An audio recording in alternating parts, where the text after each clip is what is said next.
De partout où vous nous suivez, nous recevons pour vous Henri Désiré Nzuzi, expert en diplomatie internationale. Après l'organisation du Network Queen à Kinshasa, Henri Désiré Nzuzi est à Washington pour le décryptage de l'actualité internationale.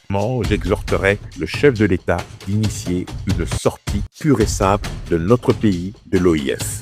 Diffusion ce 18 mars, 14h Dallas, 15h Washington, 21h Kinshasa. Lorsque la candidature du Sénégalais Macky Sall est portée aux Nations Unies, celle de la Congolaise Juliana Lumumba est présentée à l'OIF. Actualité, crise en Iran, Nations Unies, déphasage, Macky Sall à l'ONU, candidature OIF et Network Queen, l'aperçu.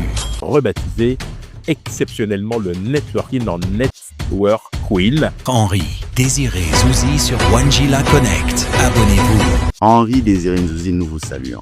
Oui, bonjour ou bonsoir, c'est selon. Wanjila Connect. Connecter l'Afrique au monde.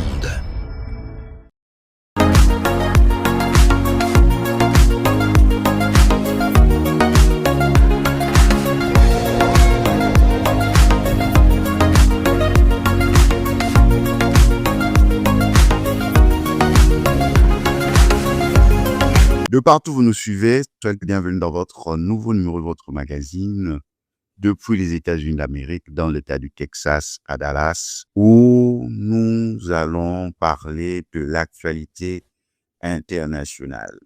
L'actualité internationale est abondante avec tout ce qui se passe en Iran et tout ce qui se passe dans les institutions internationales. Nous avons la mission de vous informer. Nous avons la mission de analyser l'actualité et cela sera fait autour du JT diplomatique. Nous avons l'insigne honneur d'être en connexion entre Dallas et Washington où nous allons recevoir pour vous Henri Désiré Nzuzi. Henri Désiré Nzuzi est expert en diplomatie internationale, contributeur dans plusieurs médias internationaux. Il est le producteur associé du JT diplomatique et il est aussi l'initiateur des apéros de la diversité. C'est avec lui que nous serons en connexion à cet instant entre Texas et Washington. Henri Désiré Nzuzi, nous vous saluons. Oui, bonjour ou bonsoir, c'est selon la zone géographique dans laquelle se trouvent ceux qui nous suivent. Je suis très ravi de répondre à nouveau à votre invitation. Henri Désiré Nzuzi, il y a quelques jours, vous étiez sur le Majestic River à Kinshasa. Subitement, nous vous retrouvons de passage à la fois à New York et à Washington. Quel est l'objet de votre présence maintenant aux États-Unis d'Amérique? Cela fait partie de mes engagements à l'international. Sans trop entrer dans les détails, disons que j'avais un certain nombre de rendez-vous notamment liés au monde des médias, mais aussi autour des organisations internationales. Vous savez, nous sommes dans une période très particulière, et donc il y a un certain nombre de consultations, de rencontres formelles, moins formelles, qui se font, et je participe à certaines d'entre elles, et donc souffrez que je ne puisse pas entrer dans les détails. Henri Désiré Nzuzi, nous sommes très heureux de vous avoir sur ce plateau. L'actualité internationale est abondante et nous allons commencer avec la crise qui prend toute sa place sur l'actualité dans le monde, c'est la crise iranienne. Déjà, les États-Unis d'Amérique avaient montré ses ambitions de pouvoir exercer une pression sur l'Iran et cela s'est fait avec l'aide d'Israël. Selon vous, vous avez déjà porté votre analyse en tout dedans en nous disant que la politique internationale n'est pas ce qui se dit, mais ce qui se fait. Est-ce que nous sommes dans un tournant de l'histoire sur tout ce qui concerne l'Iran, l'enrichissement de l'arme nucléaire, les promesses tenues par Donald Trump de pouvoir tout faire que l'Iran ne puisse pas se doter de l'arme nucléaire enrichie et la vision à long terme de l'État d'Israël de ne plus avoir en face d'elle l'État de l'Iran comme étant une menace potentielle? Vous savez, il y a deux dates qu'il va falloir désormais retenir dans l'histoire mouvementée du monde. Il y a d'abord le 24 février 2022 qui marque le début de l'opération spéciale de la Russie en Ukraine. Appelons ça l'invasion. Et puis, il y a le 20 janvier 2025 avec le retour de Donald Trump à la Maison-Blanche pour un second mandat en discontinué, évidemment, parce qu'il avait déjà exercé entre 2016 et 2020. Pourquoi ces deux dates me paraissent fondamentales? D'abord parce que le 24 février 2022, lorsque la Russie attaque l'Ukraine, elle pense qu'en 3 jours, l'affaire est pliée. Ça fait 4 ans que le conflit dure, ce qui montre bien qu'il y a eu, de la part des Russes, une, disons, manière assez, je dirais, cavalière de sous-estimer la capacité de résistance de l'Ukraine. Lorsque Donald Trump revient à la Maison-Blanche le 20 janvier 2025, il renverse la table, c'est le moins que l'on puisse dire. Il plonge le monde dans une période à la fois d'incertitude, de complexité, de stress permanent, en malmenant ses alliés, en se montrant volontaire sur certains conflits, avec des fortunes diverses, avec des réussites, avec des échecs, avec un goût d'inachevé, c'est selon. Et puis il y a ce qui se passe depuis le 28 février 2026 en Iran. On avait déjà basculé dans un tout autre monde avec l'invasion russe en Ukraine, avec notamment une fracture géopolitique et stratégique, un repositionnement des alliances et surtout une recomposition en termes d'influence. On l'a vu notamment au mois de mars 2022 lors du vote à l'Assemblée générale, lorsqu'il s'est agi de condamner ou pas l'opération spéciale de la Russie en Ukraine. On a vu effectivement des pays qui, traditionnellement, votaient comme un seul homme, en s'alignant sur les positions des puissances occidentales ou ex-puissances tutélaires, et bien prendre des libertés. C'est le début de cet affranchissement des règles, affranchissement vis-à-vis de tutelles encombrantes. On a vu par la suite comment est-ce que dans certains pays d'Afrique francophone, la France a été à son tour malmenée. On a vu comment la Russie a commencé à prendre pied sur le continent africain, dans certains pays, on ne va pas les citer, on les connaît ici, avec le groupe Wagner, qui depuis lors a été transformé en Africa Corps, avec notamment cette reprise en main du Kremlin sur ce groupe paramilitaire.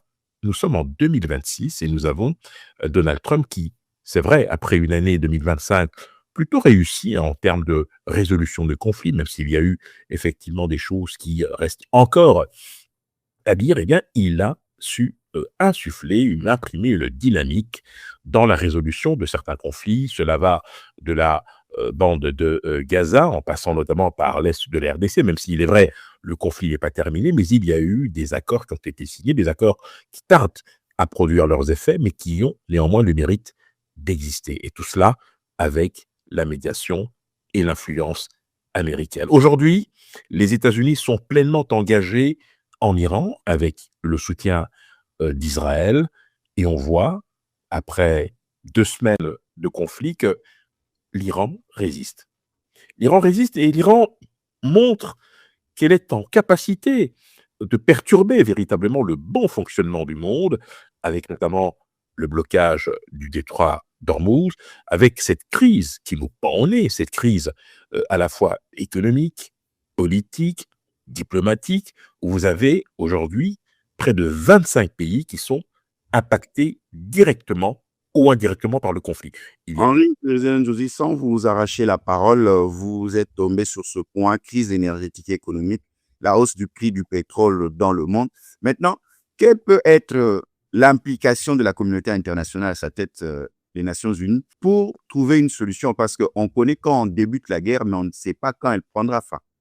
Oubliez la communauté internationale dans sa conception onusienne, dans son entendement onusien. L'ONU n'a aucune marge de manœuvre. L'ONU a beaucoup de mal déjà à exister. Depuis que Donald Trump est arrivé, l'ONU est dans un état comateux, il faut bien le dire. Et donc, ce n'est pas aujourd'hui qu'elle sera en capacité d'agir. L'Europe a été mise de côté, elle n'a même pas été consultée par Donald Trump lorsqu'il a décidé eh bien, de bombarder l'Iran. Aujourd'hui, les conséquences, on les connaît. Je l'ai dit, plus de 25 pays impactés directement ou indirectement, au premier rang desquels toutes les monarchies pétrolières, celles du Golfe, on ne va pas les citer, Bahreïn, l'Oman, les Émirats arabes unis, l'Arabie saoudite, bien évidemment, et puis vous avez l'Irak, la Jordanie, vous avez également la Turquie maintenant, parce qu'il y a là aussi, effectivement, potentiellement un risque d'embrasement qui pourrait même toucher une partie du Caucase.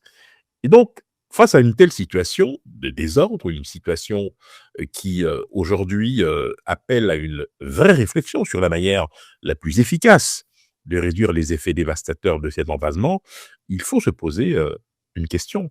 À qui profite cette situation?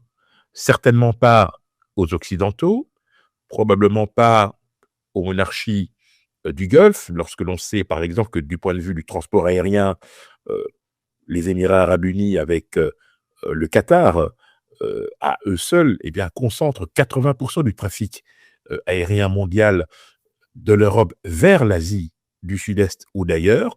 Vous avez ce qu'on appelle les superconnecteurs, hein, ces hubs à partir desquels eh bien, l'aviation mondiale essaye de redéployer ses vols dans le monde entier, à partir évidemment des places fortes que sont Doha, Abu Dhabi et Dubaï. Là, évidemment, nous sommes dans un cas de figure qui paralyse véritablement l'activité aérienne et nous ne savons pas euh, quand est-ce que cette situation va pouvoir s'arrêter. L'Iran est véritablement déterminé à poursuivre ce bras de fer en prenant en témoin la communauté internationale, parce qu'au fond, le meilleur moyen de faire pression sur la communauté internationale, sur les opinions publiques, c'est de montrer que si cette guerre dure et perdure, eh bien, vous serez durablement frappé au portefeuille dans votre quotidien et vous allez devoir, eh bien, apprendre à vivre avec parcimonie. C'est quelque chose qui peut effectivement impacter sur les gouvernances locales, sur la manière de gouverner les différents États, parce que vous avez des impatiences qui vont finir par se manifester, vous avez des fronts qui vont commencer à se fissurer, et vous aurez effectivement des débats qui vont surgir ça et là sur la nécessité ou pas, évidemment, d'arrêter ce conflit. En réalité, tout le monde est piégé. Les mollahs, au premier rang desquels le successeur de l'ayatollah Khamenei, son propre fils, ainsi que les membres de son entourage, pour ne pas dire les gardiens de la révolution islamique, qui sont véritablement dans une fuite en avant incontrôlée, ont atteint le point de non-retour.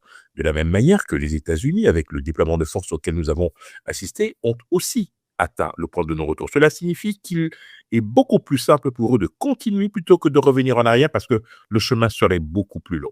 Sans oublier que certains ne veulent pas perdre la face, certains doivent impérativement justifier devant leurs opinions publiques le bien fondé de cette guerre, officiellement se débarrasser du régime des mollahs. Mais la question qui se pose, c'est à quel prix et pour quelles conséquences? Ça, c'est un autre débat, vous l'aurez compris. Mais ce qui est important, c'est de voir comment réagissent les alliés réels ou supposés. Je rappelle que l'Iran fait partie des BRICS. L'Iran a rejoint les BRICS il y a de cela 2 ans. On a vu que au sein des BRICS, les 2 ou 3 membres les plus éminents, la Russie, la Chine et l'Inde, se terrent dans un mutisme assourdissant. C'est à n'y rien comprendre. C'est comme si, aujourd'hui, on avait le sentiment que les superpuissances pouvaient désormais agir à leur guise, sans que cela ne puisse susciter la moindre réaction. Ce qui veut dire, et c'est là qu'il va falloir lire entre les lignes, que désormais la Russie a les mains libres en Ukraine, que probablement demain la Chine aura les mains libres à Taïwan, et que nous aurons des conflits périphériques qui pourront être provoqués ou tout simplement conduits par des puissances régionales sans que cela ne suscite la moindre émotion. Nous sommes entrés dans un monde différent. La question est de savoir jusqu'où ce monde va nous conduire, quelle sera notre capacité de résistance et d'adaptation, et surtout quels sont les moyens que nous sommes en mesure de mettre en place pour essayer de ramener un tant soit peu tout ce beau monde à la raison. De partout où vous nous suivez, nous recevons pour vous Henri Désiré Nzouzi, expert en diplomatie internationale, contributeur dans plusieurs médias internationaux, initiateur des apéros de la diversité et du networking. Nous sommes en connexion avec Henri Désiré Nzouzi depuis Washington. La crise iranienne vue de près, c'est cet élément que nous allons suivre.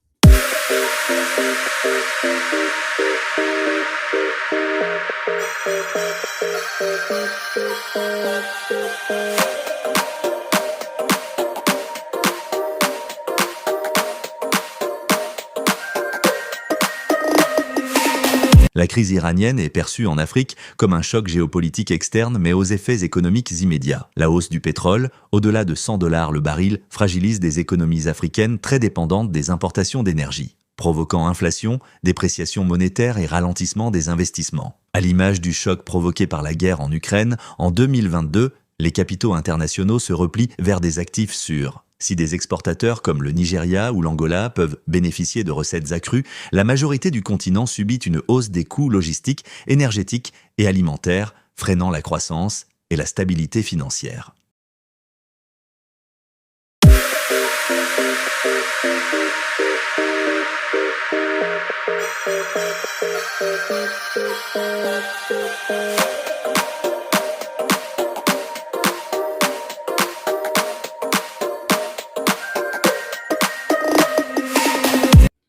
De partout où vous nous suivez, nous recevons pour vous Henri Désiré Nzouzi, expert en diplomatie internationale, producteur associé du JT diplomatique, contributeur dans plusieurs médias internationaux, initiateur des apéros de la diversité et du networking. Henri Désiré Nzouzi, nous allons parler d'un sujet important, la crise iranienne sur l'Afrique. Nous allons commencer avec la candidature de Macky Sall à l'ONU pour le poste de secrétaire général. Macky Sall n'a pas reçu le soutien de son propre pays, le Sénégal, parce que là-bas, on l'accuse de plusieurs malversations financières et déjà avec ce qui s'est passé avec ses prédécesseurs au pouvoir, est-ce que le Sénégal a ces sentiments-là? Et nous restons toujours dans cette atmosphère de la crise iranienne et ses impacts sur l'Afrique. Qu'est-ce que vous pouvez nous en dire, Henri Désiré Nzouzi? Écoutez, Macky Sall est un ancien chef de l'État. Il est vrai que la fin de son mandat a plutôt été chaotique. Il a dû quitter son propre pays. Il est resté quasiment 1 an et demi, presque 2 ans en exil au Maroc et dans d'autres pays. Et voilà qu'il revient au devant de la scène pour notamment briguer le secrétariat général des Nations Unies. Le problème, c'est qu'il souffre d'un double handicap. Le premier, c'est de s'être absenté de la scène politique nationale durant toute cette période, montrant qu'il avait véritablement été blessé par l'issue du scrutin qu'il avait, il faut bien le dire, tenté maladroitement de retarder. Ça, c'est la première chose. Lorsque vous revenez dans ces conditions-là, il est évident que vos adversaires politiques vous jugeront sous le prisme de l'opportunisme. Et il est vrai que de ce point de vue-là, malheureusement, Macky Sall n'échappe pas, je dirais, à la critique. Il lui reste néanmoins un joker. C'est l'Union africaine, si tant est qu'au sein de l'Union africaine, il y a une volonté d'endosser cette candidature. Il faut bien rappeler que le dernier secrétaire général originaire du continent africain, ça a été Kofi Annan, on s'en souvient, il y a de cela plusieurs années maintenant.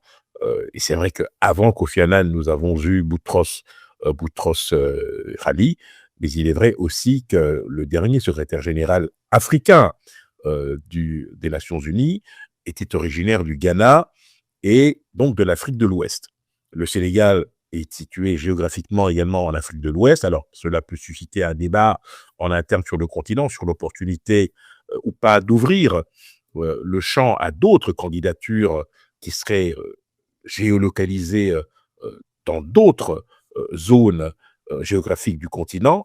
C'est un débat dans lequel je n'entrerai pas, mais il va falloir que Macky Sall, à défaut du soutien de son propre pays, puisse batailler ferme pour convaincre ses pairs africains de pouvoir l'accompagner dans cette entreprise, sauf évidemment si d'autres ambitions devaient se manifester. Cela étant, sa démarche est totalement légitime. C'est un ancien chef d'État. Il a été au pouvoir pendant une 12aine d'années, donc ce qui le qualifie, en tout cas en termes de profil, pour le poste, qui devient de plus en plus exigeant. Et c'est vrai que dans le passé, il n'y a pas eu beaucoup de présidents de la République assumant ces fonctions. On a plutôt eu des ministres des Affaires étrangères ou alors de très très hautes personnalités, mais rarement un président de la République ou un ancien président de la République. Je crois qu'il faut même remonter à Kurt Waldheim dans les années 70 pour retrouver la trace d'un ancien chef d'État devenu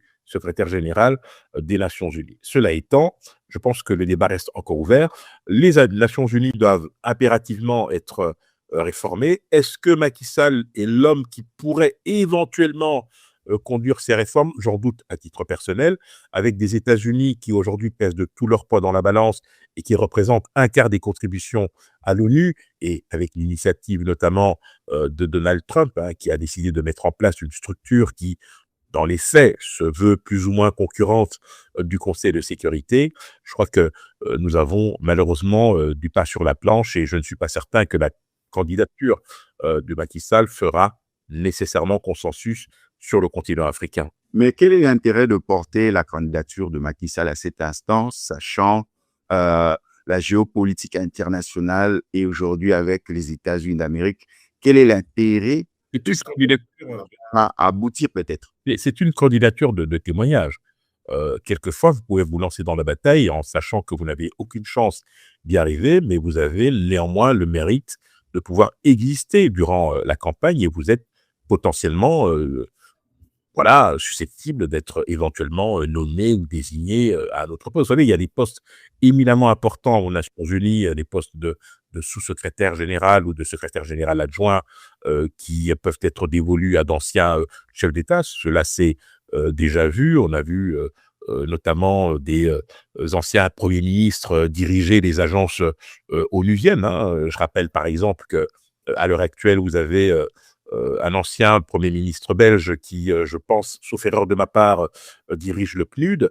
Donc cela n'a vraiment aucune espèce d'importance. Ce qui est important, c'est de pouvoir porter cette candidature. Elle va susciter des débats, elle va obliger certains pays à se déterminer par rapport à d'autres, elle donnera lieu à des discussions, à des marchandages, et c'est toujours bon à prendre.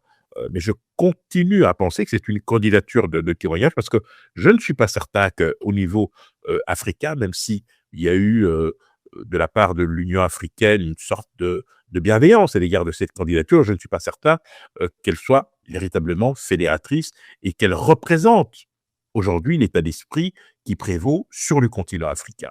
De partout où vous nous suivez, nous sommes en connexion entre Washington aux États-Unis d'Amérique et Dallas, où nous recevons pour vous Henri Désiré Nzouzi, expert en diplomatie internationale, contributeur dans plusieurs médias internationaux, initiateur des apéros de la diversité et du networking, et surtout producteur associé du JT diplomatique. Nous allons suivre cet élément sur la candidature de Macky Sall aux Nations Unies. Quelles sont ses chances? Est-ce que l'Afrique veut porter au savoir dans les concerts de nations? Suivons cet élément et nous revenons après.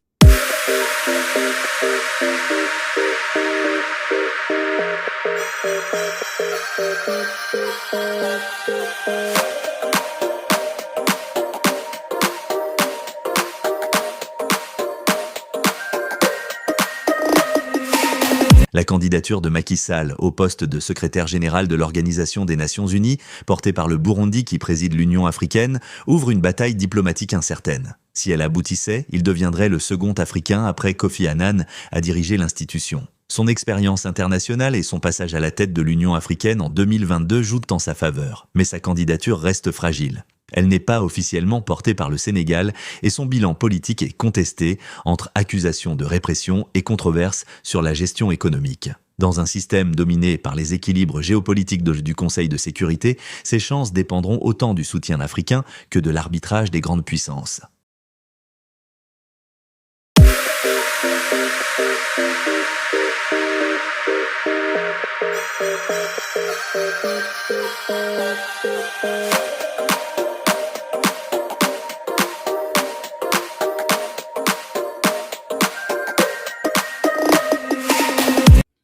De partout où vous nous suivez, nous recevons pour vous Henri Désiré Nzouzi, expert en diplomatie internationale, producteur associé du JT diplomatique, contributeur dans plusieurs médias internationaux, initiateur des apéros de la diversité et du networking.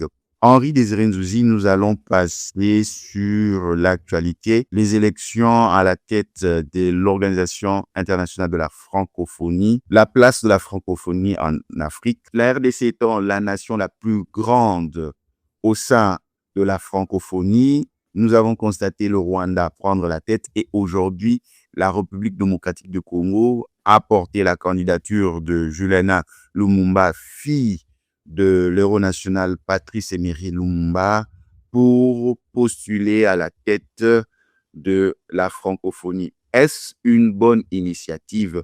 Selon vous, comment la RDC peut mettre les éléments en place pour prétendre briguer ce poste, parce qu'il est légitime aussi qu'un pays, le premier pays parlant le français dans le monde, puisse aussi diriger cette organisation?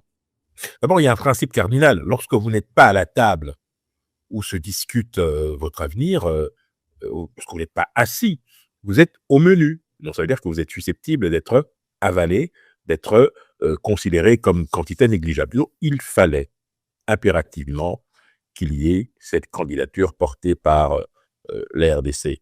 Le problème des chances, etc., c'est un problème secondaire. Ce qui est important, c'est de marquer le coup, c'est de ne pas, je dirais, être absent de cette compétition et de réaffirmer l'ambition exprimée du gouvernement, mais aussi du chef de l'État, de pouvoir porter cette candidature. C'est vrai, vous l'avez évoqué, la RDC, c'est plus de 100 millions d'habitants. En termes de surface, c'est le premier pays francophone. C'est le deuxième en termes de locuteurs, juste après la France. C'est un pays qui se trouve aujourd'hui au cœur d'une double transition énergétique, écologique, qui a une responsabilité immense dans la protection de l'écosystème et de la biodiversité dans le monde.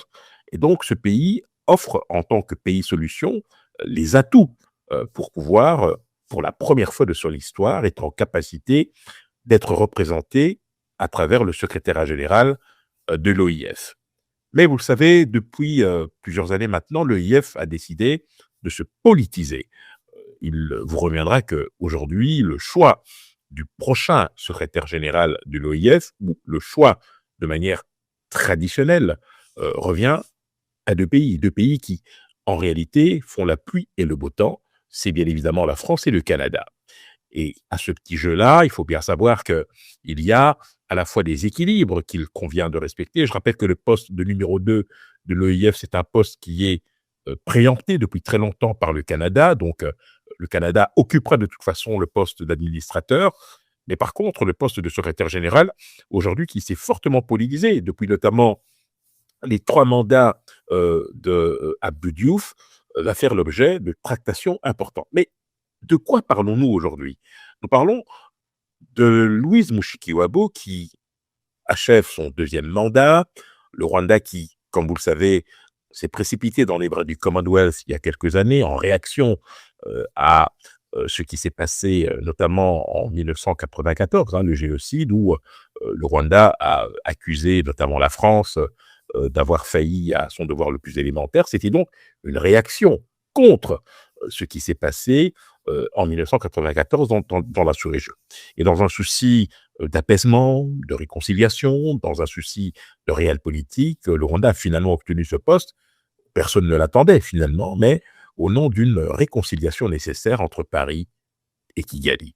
Et en faisant cela, Paris, malheureusement, a d'une certaine manière dénaturé le poste parce que Paris a jeté son dévolu sur un pays avec lequel elle avait un contentieux, et ce, au mépris de la politique en général, et en tout cas des intérêts bien compris de l'espace francophone. Mais aujourd'hui, nous sommes en 2026, et les cartes ont la possibilité d'être rabattues pour la première fois depuis très longtemps. Nous avons un pays agresseur qui dirige cette organisation, qui a été incapable, depuis maintenant plus de 4 ans, de condamner cette agression.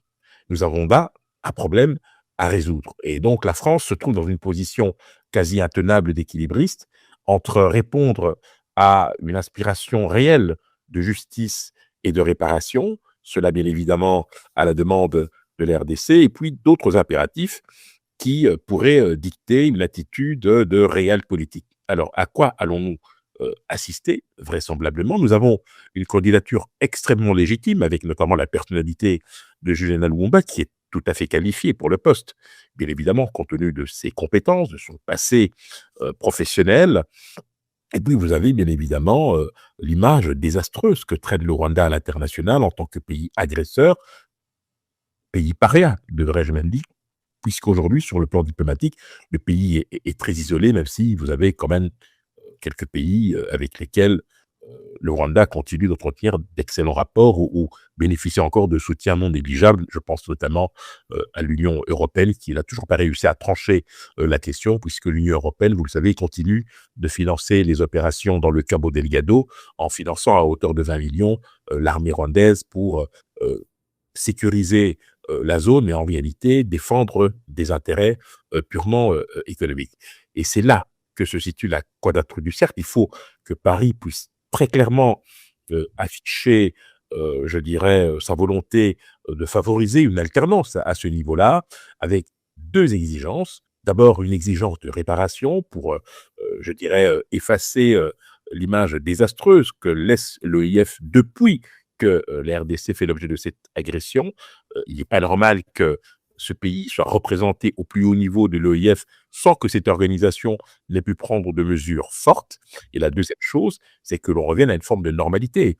Parce que sinon, les principes qui régissent la charte de l'OIF ne servent absolument à rien si ils font l'objet d'une lecture sélective et à géométrie variable. Donc, nous avons, nous, en tant que RDC, une belle carte à jouer avec la candidature de Juliana. Je note qu'il y a une candidature mauritanienne qui s'est manifestée depuis lors. Est-ce que Paris va jouer le jeu en accédant à la demande de la RDC de pouvoir être enfin représenté au plus haut niveau, ou est-ce que Paris, dans la crainte de mécontenter Kigali, va plutôt éventuellement l'élection d'une candidature de consensus pour éviter qu'il y ait une guerre entre la RDC et le Rwanda? Je pense que ce serait un mauvais calcul. Je pense qu'il faudrait plutôt créer les conditions d'une élection de la candidate de la RDC à ce poste-là. Cela permettra de ramener un peu les choses à la normale, et puis surtout, ça permettra à tout le monde de sortir par le haut de cette situation. Henri Désiré Ndouzi, comment Kinshasa peut obtenir le soutien de Paris? Parce que nous avons remarqué que Paris a vraiment un impact considérable sur le nom de la candidate ou du candidat à ce poste. À chaque fois, nous avons suivi Emmanuel Macron. Lorsque Louise Mushikiwabo fut secrétaire général de l'OIF, Macron avait manifesté son intérêt en disant, lors d'un point de presse, c'est moi qui ai voulu qu'elle soit portée à ce poste. Et ainsi, la grande question, comment Kinshasa peut s'arroger du soutien de Paris? Alors, Kinshasa doit faire preuve de prudence, car en diplomatie, comme dans beaucoup d'autres domaines, rien n'est jamais acquis. Mais prenons le problème à l'envers. Pourquoi le Rwanda tient absolument à représenter Louise Mushikiwabo? Ça ressemble beaucoup à un baroud d'honneur, on dirait un défi. On dirait que Kagame ne semble pas tirer les leçons de ce qui se passe aujourd'hui.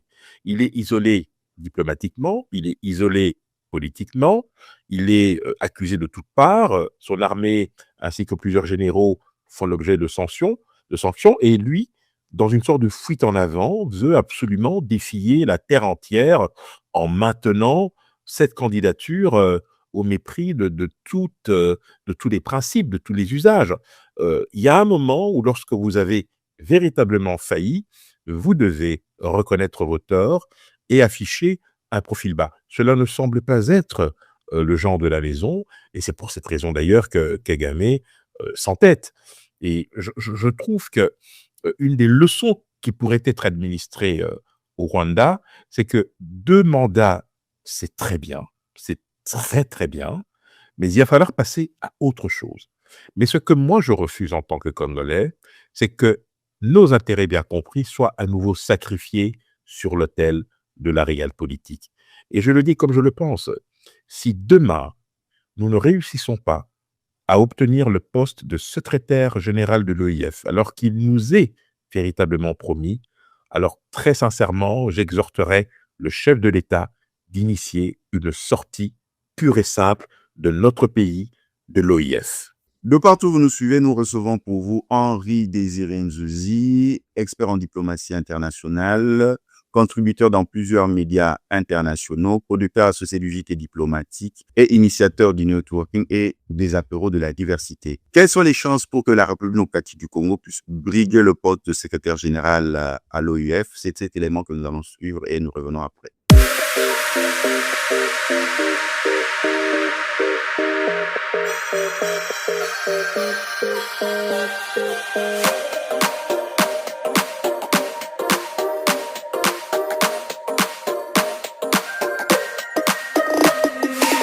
La candidature congolaise de Juliana Amato Lumumba au poste de secrétaire général de l'Organisation internationale de la francophonie repose sur un double levier: légitimité historique et poids démographique francophone. Fille de Patrice Emery Lumumba, elle incarne une mémoire politique africaine forte et dispose de plus de 30 ans d'expérience en diplomatie culturelle et coopération internationale. La stratégie congolaise doit mobiliser un argument central.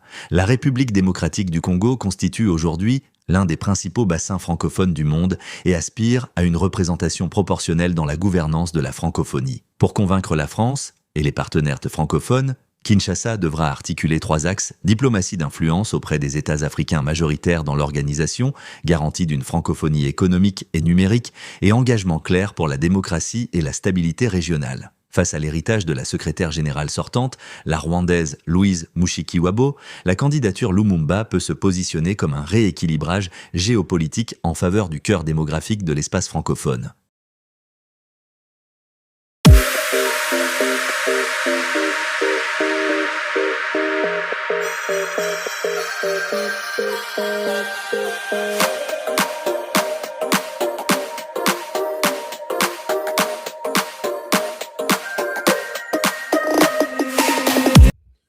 De partout où vous nous suivez, nous sommes en connexion entre Dallas et Washington, où nous recevons pour vous Henri Désiré Nzuzi, expert en diplomatie internationale, contributeur dans plusieurs médias internationaux, producteur associé d'unités diplomatiques, initiateur des apéros de la diversité et du networking. Henri Désiré Nzuzi, nous allons parler du mois de la femme. Le mois de la femme que Henri Désiré Nzuzi et ses partenaires ont élevé en face avec le networking qui a porté le nom du Network Queen. Pourquoi Network Queen et pourquoi vous avez été tenu à célébrer la femme dans une édition spéciale du Networking? Henri Désiré Nzuzi. Avant de vous répondre, je dirais que la femme, nous devons la célébrer tous les jours, 365 fois par an, du lundi au dimanche, 24 heures sur 24, 7 jours sur 7, très clairement. Mais il se trouve qu'il y a une journée internationale des droits de la femme qui fait du mois de mars le mois traditionnellement consacré à la femme. Et c'est dans ce cadre-là que vous avez un certain nombre d'activités, de manifestations qui sont organisées pour rappeler la place de la femme dans notre société, sa contribution au développement et surtout à sa capacité de résilience dans un monde de plus en plus incertain, et surtout comment reconnaître le travail qui est le sien à l'aune des enjeux et défis qui nous sont imposés. Et donc, j'ai jugé utile de pouvoir réunir un certain nombre de femmes, une vingtaine, issues de milieux différents, de secteurs d'activité différents, pour partager avec elles la réflexion. Et c'est pour cette raison que le Networking s'est décliné en Network Quill, qui est un jeu de mots. Nous avons décidé d'honorer nos reines de mars qui se sont prêtées à l'exercice. C'était le 5 mars dernier à bord du Majestic River. C'est un rendez-vous qui a été sponsorisé par Camoa Copper SA et Afrissure, 2 partenaires qui ont accepté de nous accompagner dans cet exercice qui s'est très, très bien passé à Kinshasa. Et je vous informe d'ores et déjà que l'année prochaine, nous allons renouveler l'expérience. Quelle était la spécificité de cette édition? Qu'est-ce que la femme a apporté? Quel est le message qui a été transmis? Alors, nous avions 2 thèmes, le leadership et la résilience. Le leadership parce que la femme est dans un monde extrêmement compétitif, difficile, où elle doit souvent trouver sa place dans un monde essentiellement masculin. Comment est-ce que la femme est en capacité d'exercer son leadership sur des sujets, sur des matières, dans des secteurs qui sont généralement portés par les hommes, et surtout comment affronte-t-elle l'adversité, comment contourne-t-elle les obstacles, et surtout comment nous, en tant qu'hommes, nous créons les conditions de son épanouissement et de son émancipation. Et tout cela à l'aune de témoignages de femmes politiques, de femmes entrepreneurs, femmes qui évoluent notamment dans le secteur associatif, dans le socio-culturel. Bref, des échanges qui ont véritablement porté sur les expériences des unes et des autres et voir comment est-ce que nous pouvons garantir à la fois la place de ces dernières dans la société et comment surtout l'accompagner dans son autonomisation, dans le renforcement de ses capacités pour continuer à faire d'elle une actrice majeure du développement. De partout où vous nous suivez, nous recevons pour vous Henri Désiré Nzuzi, expert en diplomatie internationale, contributeur dans plusieurs médias internationaux, producteur associé du JT diplomatique, initiateur des apéros de la diversité et du networking. Nous allons suivre comment s'est déroulé le Network Queen sur le Majestic River et nous revenons après.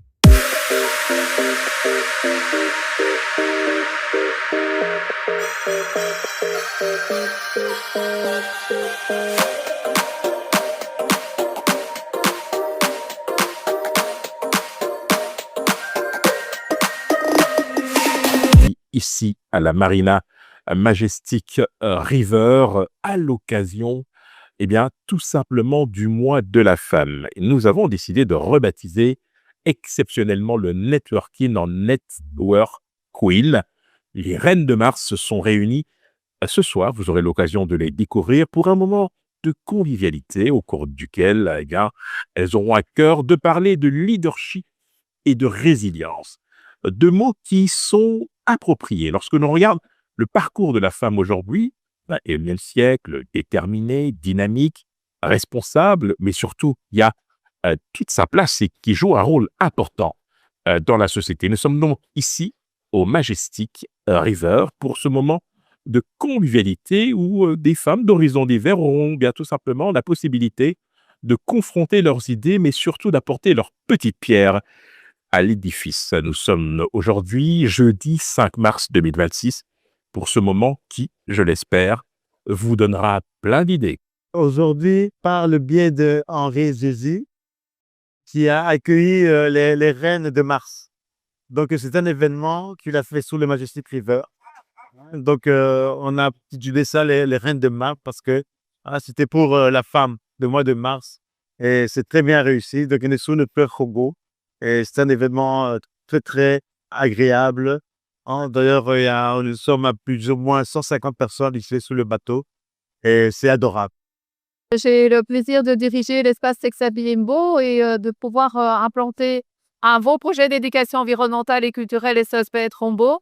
J'ai trouvé que cette soirée animée par Monsieur Nzuzi était tout à fait intéressante et très différente de ce que l'on voit. J'ai pu rencontrer des femmes tout à fait investies et je trouvais que c'était très brillant et qu'il y avait vraiment quelque chose qui se passait au niveau intellectuel et sensibilité. Je m'appelle Sylvie Chaloupa, directrice générale de DPXL SASU, une entreprise spécialisée dans tout ce qui est design et signalétique intérieure. Je voulais dire que mon impression était très positive, c'était une belle soirée. Je suis très contente d'être venue et d'avoir été invitée par Monsieur Henri. Je soutiens à 100% évidemment les femmes en tant que femmes entrepreneuses au Congo. Et je souhaite le meilleur à toutes les femmes entrepreneuses pour cette journée du 8 mars. Quant à moi, je vous retrouve très prochainement. Ce sera dans peu de temps. Je vous le ferai savoir par la voie habituelle pour un nouveau moment de networking quelque part à Kinshasa. Je suis Alado Kavika, la fondatrice de l'ONG Cœur africain. Je suis aussi directrice nationale de Miss Univers de la RDC. L'ONG Cœur africain a pour but de lutter contre la malnutrition.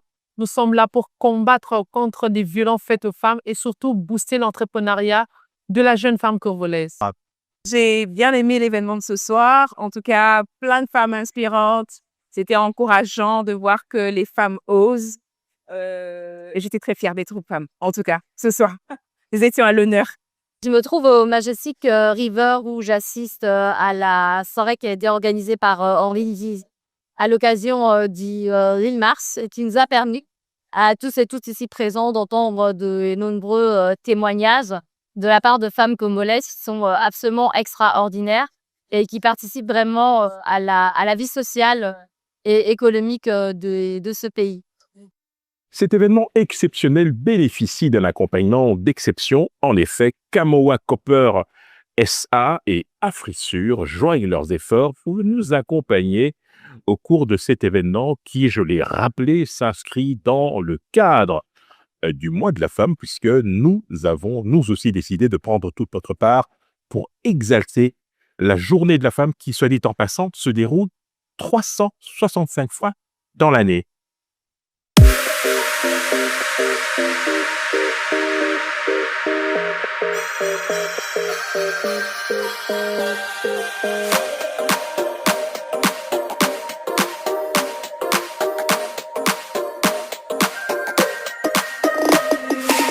De partout où vous nous suivez, nous recevons pour vous Henri Désiré Nzouzi, expert en diplomatie internationale, producteur associé du JT diplomatique, initiateur des affaires de la diversité et du networking, contributeur dans plusieurs médias dans le monde.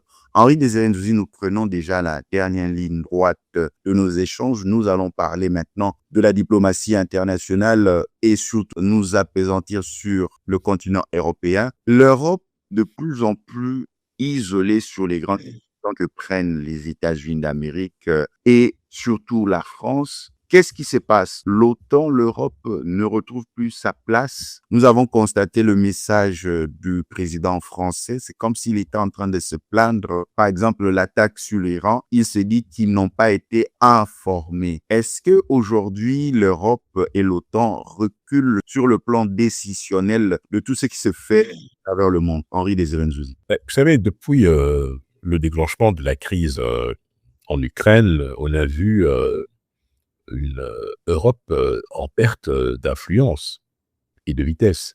Le retour de Donald Trump à la Maison-Blanche est venu accentuer ce phénomène. On l'a vu à travers le dossier de l'OTAN où on a imposé, notamment aux pays européens, membres de l'Alliance Atlantique, d'augmenter de manière substantielle leur contribution pour continuer à bénéficier du parapluie américain. Cela a suscité un débat interne en Europe avec notamment la nécessité de développer une défense autonome, ce qui évidemment n'est pas gagné puisque vous avez au sein de l'Alliance Atlantique des pays qui préfèrent continuer à bénéficier de ce bouclier américain sans mettre forcément la main à la poche. Et puis vous avez un pays comme la France, le seul pays de l'Union, mais pas le seul européen membre de l'OTAN qui soit doté. Et d'ailleurs, lorsque vous regardez le discours remarquable, il faut bien le dire, d'Emmanuel Macron, lorsqu'il a notamment annoncé le redéploiement, mais surtout la décision d'augmenter de manière substantielle la force de dissuasion nucléaire française, vous voyez là qu'il y a une volonté de la France, non seulement de s'affranchir de la tutelle américaine, mais de pouvoir peut-être à terme mettre à la disposition de l'Europe son bouclier sans toutefois partager la décision. Et donc, vous avez effectivement ce double débat qui a lieu au sein de l'Europe. À côté de ça, vous avez la capacité réelle ou supposée de l'Europe à pouvoir se projeter dans la résolution de certains conflits. On a vu que l'Europe a été mise de côté dans la résolution partielle de la question palestinienne, avec notamment l'accalmie relative que l'on observe dans la bande de Gaza. L'Europe a été totalement absente, même si elle a été associée du bout des lèvres par Donald Trump pour la photo. Et puis vous avez effectivement dans le dossier ukrainien les États-Unis qui font cavalier seul avec ce tête-à-tête improbable entre Vladimir Poutine et Donald Trump. Et ce qui se passe aujourd'hui en Iran montre bien que l'Europe, une fois de plus, est totalement absente parce que effectivement, elle est pour quantité négligeable, parce que c'est vrai, mais elle a essayé à un moment donné de jouer sa propre partition en pensant que les idées humanistes qu'elle défendait allaient trouver un écho à Washington, alors que vous avez à Washington un homme qui ne connaît que le langage de la force.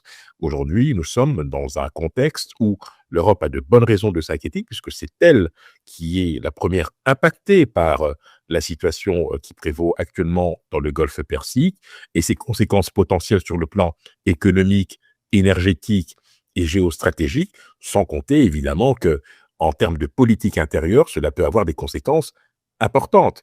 Exception faite du Royaume-Uni, qui ne fait plus partie de l'Union européenne, mais qui a une importante communauté musulmane ou arabo-musulmane. La France est également en première ligne, où vous savez que la question, notamment palestinienne et tout ce qui touche de près ou de loin à l'islamophobie, peut être interprétée de diverses manières. Aujourd'hui, vous avez un pays musulman qui attaque d'autres pays musulmans.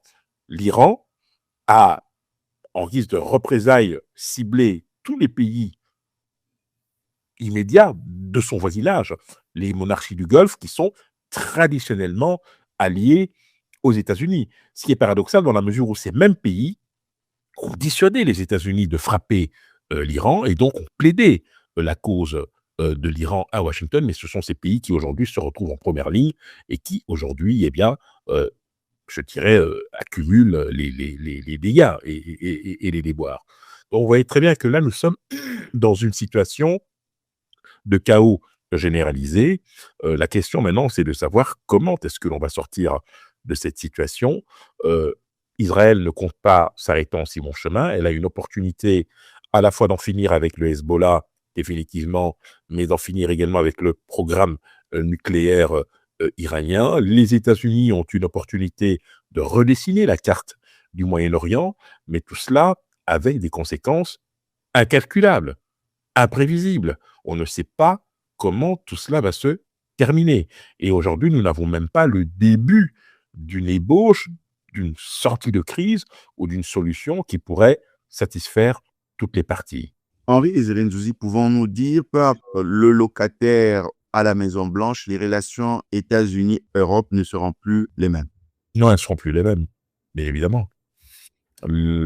Aujourd'hui, l'Amérique de Trump, c'est une Amérique qui méprise l'Europe. Mais parce qu'après, il y aura un après. Oui, il y aura un après Trump, mais pour l'instant, ce qu'il faut espérer, c'est que le successeur de Trump, sauf si évidemment il s'agit de quelqu'un issu de son camp, ne vienne pérenniser son héritage, mais ceux qui viendront après pourraient éventuellement détricoter son héritage, mais pour l'instant, nous devons attendre les élections de novembre, les midterms, pour être fixés sur l'avenir de Donald Trump. C'est vrai qu'il y a déjà sur le plan intérieur des conséquences assez inattendues, puisque le cercle des adversaires politiques de Trump ne cesse de s'élargir jour après jour. Je ne vous parle pas seulement des démocrates, ni des juges ou des gouverneurs d'État, mais je vous parle aussi de certains républicains qui, aujourd'hui, considèrent que le président a franchi la ligne rouge sur un certain nombre de dossiers et qu'il met à mal la stabilité dans le monde. C'est une question qu'il faut se poser. Vous savez, je rappelle quand même que cette guerre coûte aux États-Unis 900 millions de dollars par jour. Et je vous répondrai par une petite anecdote. Vous savez que dès son arrivée à la Maison-Blanche et à travers notamment le département de l'efficacité gouvernementale qui a été de manière éphémère dirigé par Elon Musk, vous avez un certain nombre de structures qui ont été purement et simplement fermées, supprimées, pour des raisons budgétaires. Vous savez, un exemple très concret, la Voix de l'Amérique, par exemple, VOA, Voice of America, c'est 200 millions de dollars de budget par an. Et on a fermé cette structure parce que sa mission ne cadrait pas avec les intérêts stratégiques américains. 200 millions de dollars par an de budget. Et si je vous dis qu'aujourd'hui, dans cette guerre contre l'Iran, les États-Unis dépensent chaque jour l'équivalent de 4 ans de budget de VOA. Vous voyez qu'on marche sur la tête. Et ça montre bien toute l'absurdité de ce qui se passe à l'heure actuelle, avec des conséquences que nous ne sommes pas en mesure aujourd'hui d'imaginer ni de quantifier. Henri Désiré Nzouzi, nous terminons ce programme, mais quel est le message que vous avez porté aux dirigeants africains sur tout ce qui se passe sur l'échiquier mondial? Réveillez-vous. Vous savez, aujourd'hui, nous sommes spectateurs. Je ne dis pas qu'il faille monter au créneau pour montrer ses muscles, mais il est bon que l'on puisse entendre notre voix. Encore une fois, comme je l'ai dit, si vous n'êtes pas assis à la table, vous êtes au menu. Ça veut dire que l'on peut aborder votre destin, votre avenir, sans que vous ayez le moindre mot à dire. Et ça, c'est très compliqué. Ça, c'est la première chose. La deuxième chose, c'est que les Africains gagneraient à être un peu plus solidaires entre eux. Parce que bien souvent, le réflexe, c'est de se tourner vers ses partenaires bilatéraux ou vers leurs anciennes puissances tutélaires. C'est confortable, c'est commode, c'est plus facile. Mais en réalité, on ne fait que perpétuer ce rapport de domination, dominant-dominé, et cela ne nous grandit pas. C'est un problème qu'il va falloir résoudre assez rapidement. Ce problème a été résolu par certains pays d'Afrique francophone, à l'ouest notamment. Pensez au Niger, pensez au Burkina, pensez au Mali, qui ont très vite réglé le problème. Le Sénégal est en bonne voie de le faire déjà. Vous avez eu cette réaction presque épidermique à l'égard de la France, souvent pour de bonnes raisons, puisqu'on a vu que la France se comportait de manière assez cavalière dans ses anciennes colonies, considérant des situations comme acquises, et il a fallu ce sursaut salutaire de certains pays pour que la France revienne un peu à la raison, ce qui montre d'ailleurs l'importance pour nos opinions publiques africaines de pouvoir prendre la pleine mesure de ce qui se passe et inciter donc nos gouvernants à être un peu plus, je dirais, attentifs à nos intérêts, plutôt qu'à défendre des intérêts qui ne correspondent pas à la vision du monde qui est la nôtre. Henri Désiré Nzosi, un grand merci d'avoir répondu à notre invitation. Je le rappelle, vous êtes aux États-Unis d'Amérique, vous êtes passé par New York et là, vous êtes présentement à Washington. Merci d'avoir répondu à notre invitation. C'est moi qui vous remercie pour l'invitation. De partout où vous l'avez suivi, nous avons reçu pour vous Henri Désiré Nzosi, expert en diplomatie internationale, producteur associé du JT diplomatique, initiateur des apéros de la diversité et du networking. Il est contributeur dans plusieurs médias dans le monde. Restez branchés à nos programmes. Vous nous avez suivis depuis Washington, New York. Vous nous avez suivis en Europe. Vous nous avez suivis en Asie. Vous nous avez suivis en Afrique. Vous nous avez suivis partout dans le monde. Restez branchés à nos programmes. Que Dieu vous bénisse. À la prochaine. Ciao.